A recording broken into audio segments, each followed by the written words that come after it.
Alors, j'arrive dans la Meseta, cette zone tant redoutée par les pèlerins qui en parlent depuis des jours. Des Coréennes. Bonjour là. Non, non, it's ok. Justement, en fait, je voulais vous montrer les Coréennes parce que je sais pas si vous voyez, mais elles marchent avec des gants. Elles sont habillées comme en plein hiver.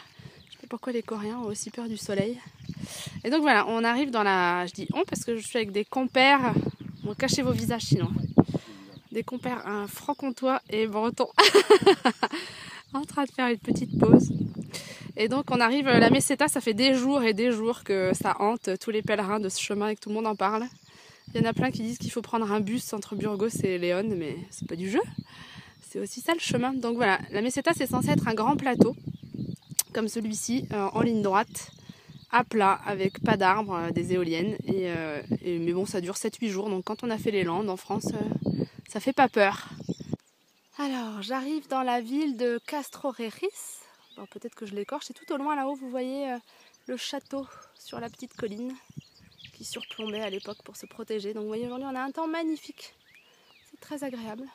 Puis, je marche avec deux Français très gentils, très sympathiques.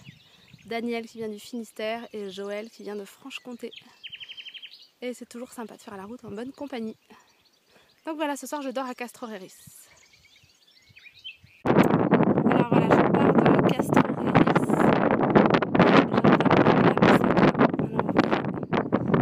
Belle descente, qu'est-ce que ça nous dit, 18% sur 350 mètres. Et puis ensuite, 200 km de ligne droite, plus ou moins. Alors la Meseta, moi je trouve pas ça si terrible. Regardez là, je longe. J'ai pris effectivement une route alternative après Fromista. Donc là, je longe une petite rivière qui est bordée de coquelicots. Il y a tellement de coquelicots à cette saison, c'est fantastique. Donc voilà, au bord de l'eau, c'est bien agréable. Et puis du coup, il n'y a pas trop de monde sur le chemin, c'est ce que j'apprécie. Puis en cette saison, moi je trouve ça joli le paysage, parce que là on a de l'orge, et puis voilà, il y a pas mal de couleurs, même si c'est plat.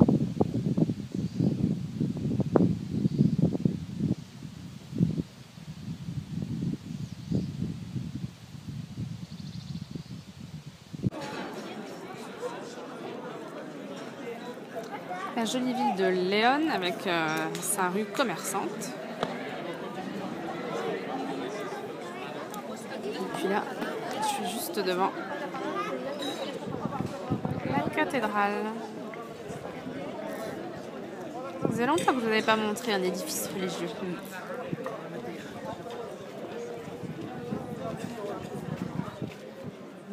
Alors petit arrêt à Léon dont je vous présente la cathédrale. Sur mon papier, c'est marqué qu'elle a été commencée au XIIIe siècle et qu'elle a il y a un lien avec la cathédrale de Reims. Alors je sais pas si c'est en espagnol mon papier, alors j'ai pas tout compris. Mais voilà, en tout cas il y a une ressemblance avec la cathédrale de Reims en France, sans que je puisse expliquer si l'une a influencé l'autre ou quel est le lien.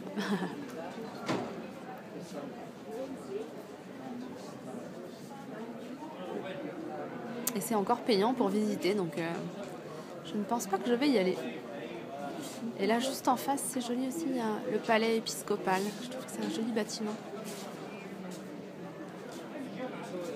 Très d'inspiration espagnole, là, pour le coup. Alors là, je suis dans la magnifique ville d'Astorga. Et la cathédrale est absolument sublime. Je ne sais pas si vous pouvez vous rendre compte, mais là, on dirait c'est une pierre rose.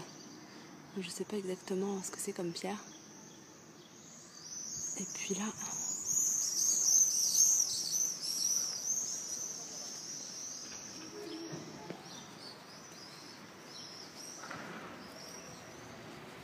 c'est absolument sublime.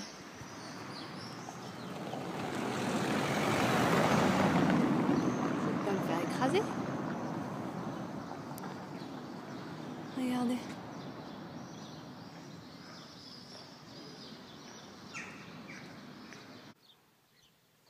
Alors j'ai quitté Astorga ce matin, c'est après Léon.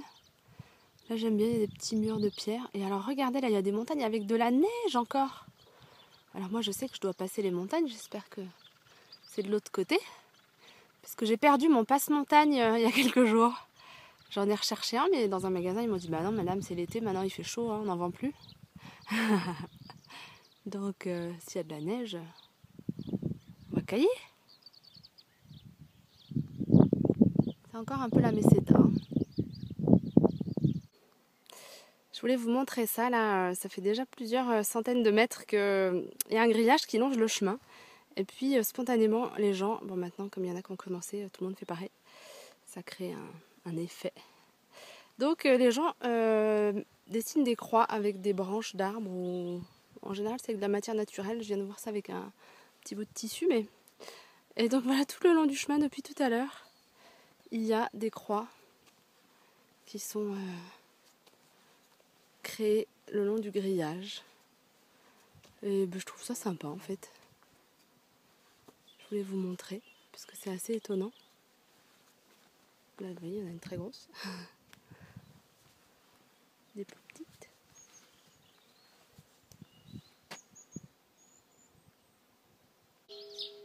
Alors, je suis dans le monastère San Salvador de Rabanal del Camino, du Monte Irago, monastère bénédictin où j'ai passé quelques jours. Donc, je voulais vous montrer, là, vous voyez, une petite cour intérieure, hyper chouette, où on peut se poser, méditer. Ah, c'est l'heure de la prière du soir. Je vais être en retard. Mais ça vous met dans l'ambiance. Et puis juste là, on a notre dortoir. Je ne vais pas tout vous faire visiter, mais voilà, un petit dortoir avec des cloisons. Il y a 10 lits pour séparer les hommes des femmes. Et puis c'est super, il y a une grande cuisine en bas où on prend tous nos repas ensemble avec les moines et un petit salon de lecture, une salle de prière. Et surtout, j'adore ces montagnes au loin avec de la neige encore qui est là. C'est vraiment un lieu fantastique. Et l'église est juste là derrière.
C'est l'hospitalière qui est au monastère et qui est en train d'entraîner un petit chien qui a 4 mois, qui s'appelle Iwan et qui sera un futur chien guide d'aveugle.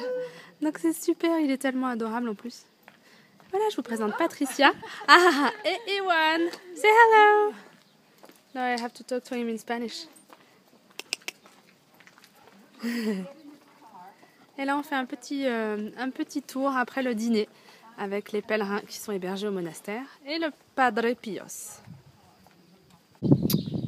Et alors le soir, tous les Espagnols sont aussi dehors, ils prennent l'air. Je filme pas trop près par respect, mais c'est trop rigolo. Et là, je voulais vous présenter présenter Iwan, mais il est en train de bouger dans tous les sens. Yeah, regardez ce petit chien adorable. C'est un labrador golden. Il a 4 mois et demi. Et c'est Patricia là que je vais interviewer. Il est tellement adorable qu'il prend soin de lui et qu'il a en charge en fait pendant 10 mois pour lui faire toute sa première phase de socialisation pour ensuite devenir un chien guide d'aveugle si tout va bien. Iwan, Iwan. Alors, il a trouvé quelque chose. Dis bonjour. Dis bonjour. Yeah. Et voilà, j'ai eu tellement de plaisir à être avec cet animal pendant quelques jours et à le balader, à jouer avec lui. Il est trop mignon, n'est-ce pas?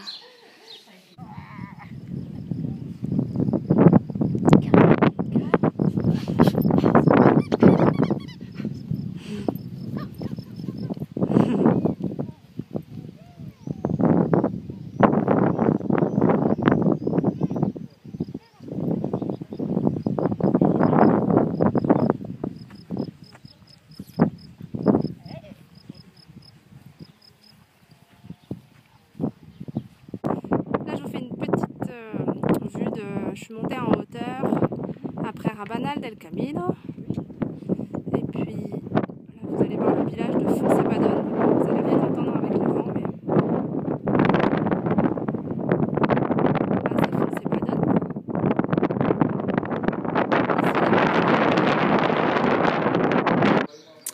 Et puis là je viens dans une autre albergue à Rabanal del Camino qui est l'albergue Pilar. Et puis je trouve que c'est un endroit très sympa. Alors je viens juste pour boire un verre parce qu'ils ont aussi un bar. Alors je vous montre à quoi ça ressemble. Là vous voyez des ordinateurs, c'est la première fois que je vois ça. Des ordinateurs à disposition avec un système de pièces pour le temps dont vous allez utiliser. Il y a une très jolie coquille Saint-Jacques en galet. Puis là regardez, je trouve ça vraiment joli. En plus là il y a les draps, ils ont quelques chambres je crois en plus de l'albergue. Donc il y a des draps qui sèchent. Je trouve ça chouette.